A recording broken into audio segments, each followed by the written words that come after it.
Well, thank you, Mark, and good morning, everyone. A short prayer.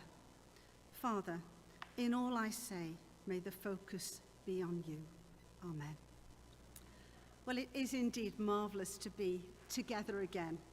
And having talked with Pete Horlocks this week, I know you are in for a treat today. And it's my pleasure to launch the Complete Lawyer, a profound course, I believe, that will help us with the practical application of the Word of God in our daily lives as lawyers. I say us as lawyers, though perhaps I am here somewhat as a pretender, having spent the last 10 years of my working life as a politician. When I became an MP, one of my two sons said to me, "Mum, you do know what the word politics really means, don't you?" And I said, "No." He said, "Well, it comes from two root words, poly, meaning many, and ticks, meaning blood-sucking creatures." So thank you for being willing to listen to a politician today. But actually, I am still on the roll, I'm proud to say, and I am still involved in the management of the law firm that it was my privilege to found, Fiona Bruce and Co. in Warrington. A little bit more about that very shortly. In preparing for this talk, I realised that it is actually 42 years since I first joined the LCF. And throughout that time, the LCF has been an enormous encouragement to me, and I've seen it support lawyers at all stages and ages of their careers and lives. And so I want to put on record my appreciation to the LCF, and in particular today to Mark Bainbridge and his team for all they do, and especially for organising today. Thank you, Mark. You are appreciated.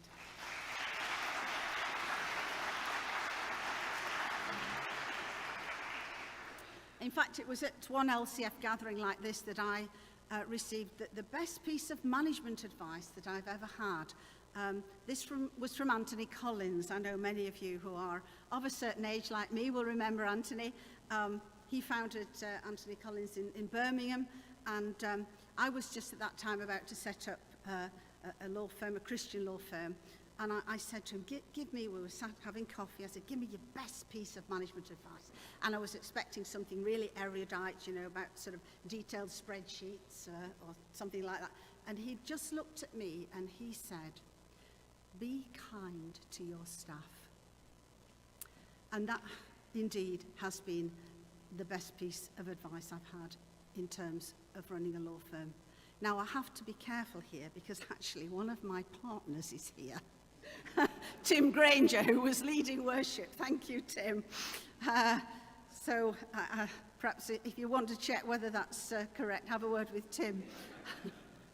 The Complete Lawyer course, in terms of helping us to hone character, being productive, honourable, discerning, reliable, having integrity, trustworthy, all of this comes in a long and fine tradition of the LCF supporting lawyers, which is why I'm so pleased to commend it to you today.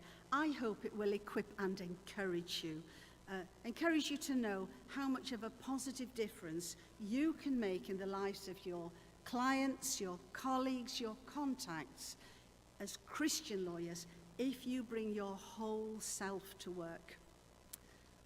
But there's always a but, isn't there? Certainly in politics.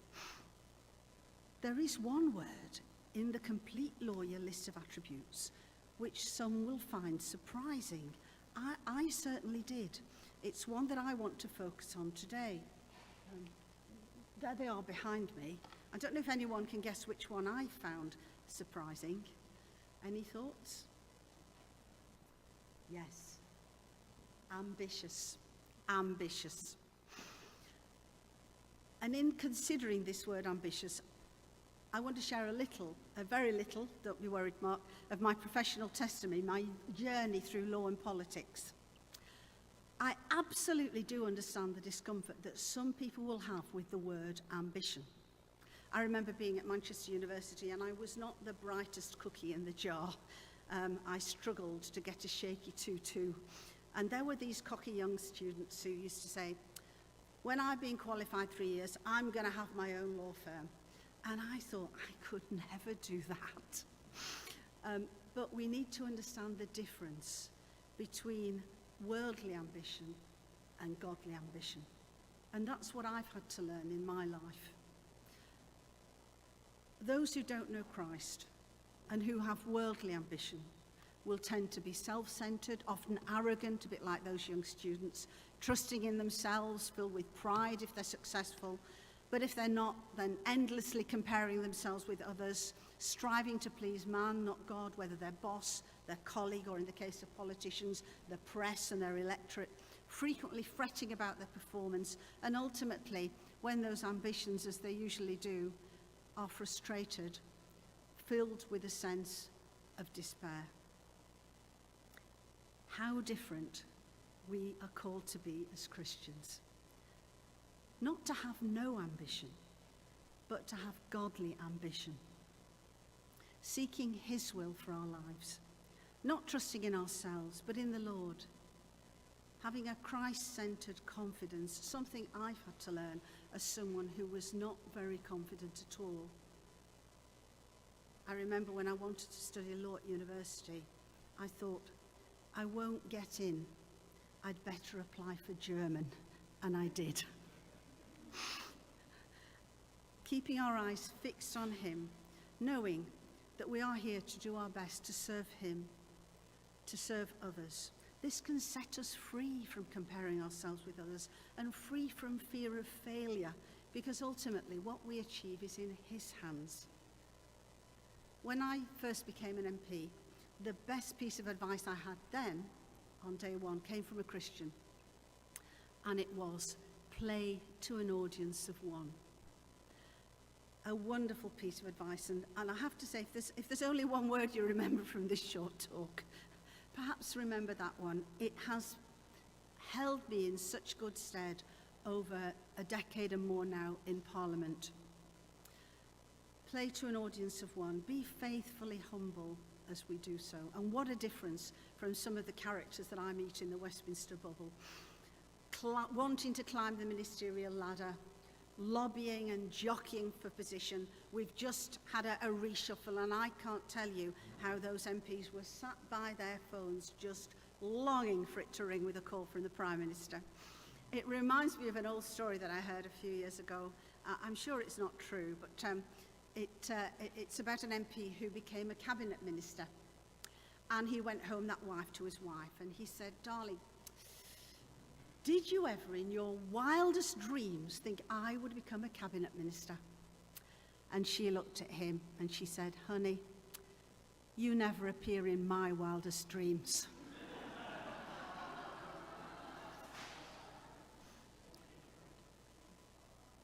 The amazing thing is, if we surrender our ambitions and exchange them for God's, they can take us to far more fulfilling and interesting and unexpected places than we could ever have imagined, as I have found. And as I say, I've been asked to share just a very short part of my professional testimony of the journey that God took me on to the privileged role that I'm very humbled to have now, serving the Prime Minister across the world, representing him, championing freedom of religion or belief, seeking to help people like, and I'll just mention just one or two. Mara Shabazz, a young girl in Pakistan, 14 years old, abducted from her home, raped, forcibly married, and now in hiding in fear of her life. Or Rebecca, the mother of Leah Sharibu, a young girl taken by Boko Haram with other schoolgirls 3 years ago in Nigeria, still to be returned, the only one of the 114 girls who was taken that day. And the other girls have been released, and they've told us Leah has not been released because she won't give up her Christian faith. Or the Somaliland prisoner, a young woman imprisoned not long ago with her tiny baby, simply for being a Christian, with a court hearing on the way. It's such a privilege to fight for justice for these people, for them to know that they matter, that they've not been forgotten, that they've not been overlooked. And I always say when talking about my current role that at its heart it is about valuing the significance of every single person, of saying, Christ purposed you. True of all of us here today. He knew the very time, the very place, the very society that you were born into for a unique and specific purpose that no one else can fulfill. In God's sight, no insignificant person has ever been born. I grew up in a terraced house in Burnley, Lancashire. Despite working hard, as I say, I only managed a shaky degree, and it took me 76 applications to get a traineeship. So be encouraged, any of you who are looking out for one. Keep going. You will get one in the end. In those days, we had to go through the yellow pages. Anyone remember those? And I'd actually got to W. And I got a job at W. But I worked hard, and by my late 20s, I'd made partner. I had a new BMW, I had a flat in the city, a cottage in the country. I had more salary than I could spend. In other words, everything worldly ambition could offer. And I was utterly, utterly miserable.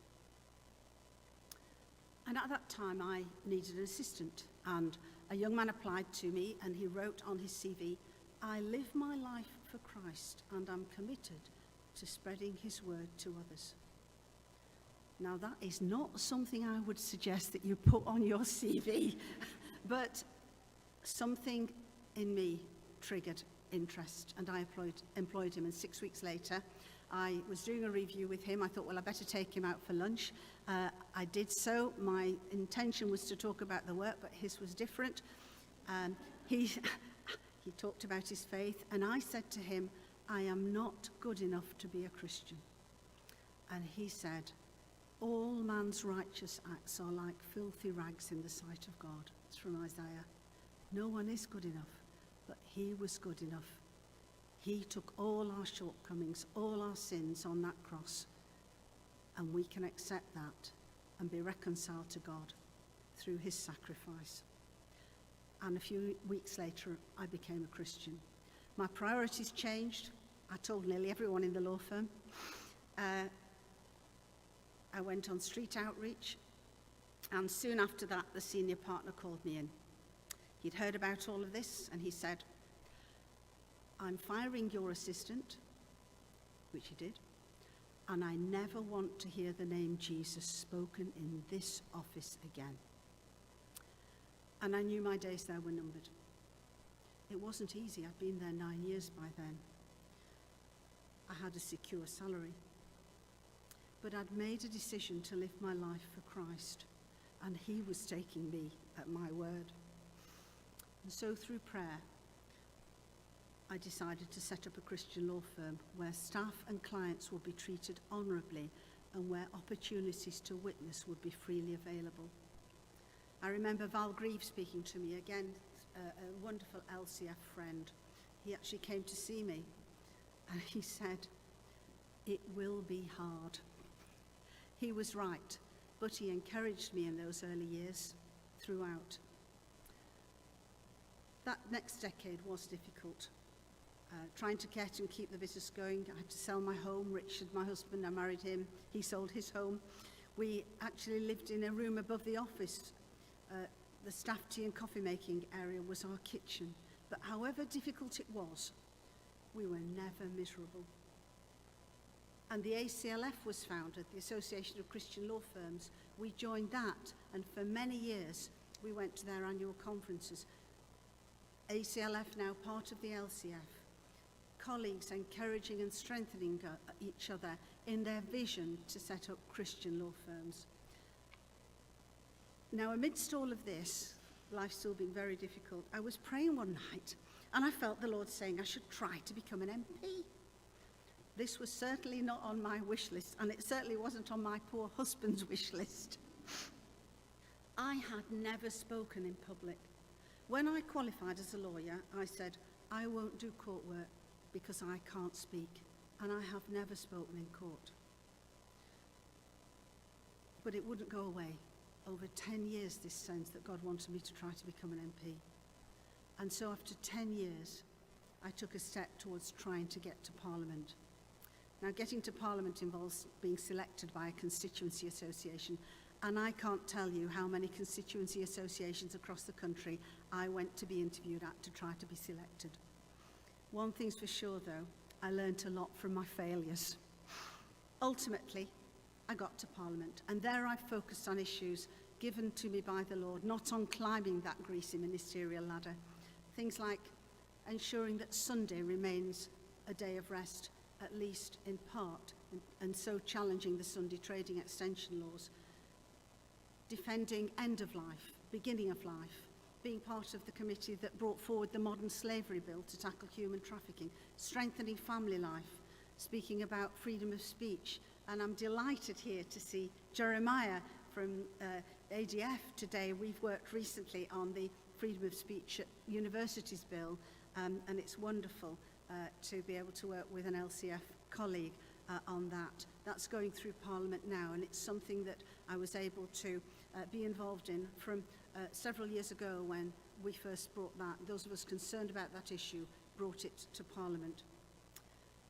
So unlike many in Parliament for whom their DNA is ambition, mine wasn't. But I very much made clear without any embarrassment at all that first and foremost I'm a Christian and secondly a politician. Actually, I will just digress, and please don't worry, I haven't seen a red flag, but I am closing shortly.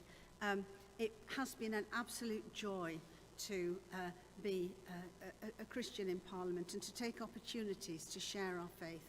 And one of the occasions I did was when I raised the Speak Up programme in Prime Minister's Questions and was able to name the LCF. And what was even more amazing was that one of my sons, who now lives in America, sent me a message saying, "Mum, you're trending on Twitter." So thanks, LCF, for that. So, never having courted political status, I was truly surprised to be approached by the Prime Minister and invited to my current role, whereas his representative, I have an opportunity to make a real difference, to contact our embassies around the world to ask them to take action where we see infringements of freedom of religion or belief. That young girl, the young mother in Somaliland, imprisoned with her baby, wrongly, I was able to ask the embassy officials to go and sit in court at her hearing. And we do know that when UK representatives sit in such hearings, they are taken note of. And I'm very pleased to say that just a few weeks ago, that young woman with her tiny baby was released. I've seen other issues happen which are positive, but many, many, many challenges remain in the job. So, to conclude, it was not my ambition to start a law firm. It was not my ambition to become an MP.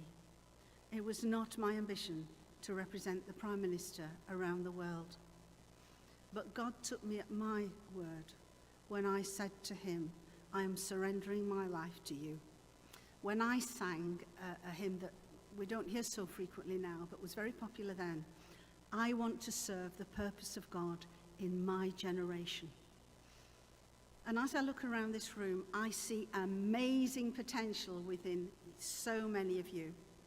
So many of you young people, a potential to make a difference in your generation, which doesn't depend on your background, your academic ability, your looks, or your wealth. It is unlimited in God. In the Old Testament, we read of David. He was only ever a shepherd's boy, but in his family's eyes, he was a shepherd's boy. In God's sight, he was a king. Gideon was from the weakest clan and the least in his family, but through God's strength, he led men to victory.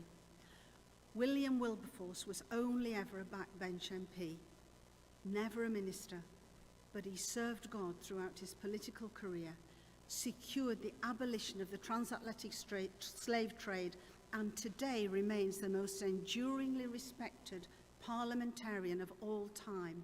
amongst MPs, whether those MPs are Christians or not. Should we not believe that amongst you here today there are many called to senior roles in public life? I am convinced there are. And as you study the complete lawyer, as you discover and run with your God-given callings, as you persevere in prayer, as you allow God to hone your character, as you learn from your failings, as you aim for success in God's sight, not the world, and as you ask him how he can use you, do so asking, how can you use me to profoundly impact this nation in this my generation? I hope the LCF and this weekend will encourage you to do so, just as it has encouraged me over 42 years. Thank you.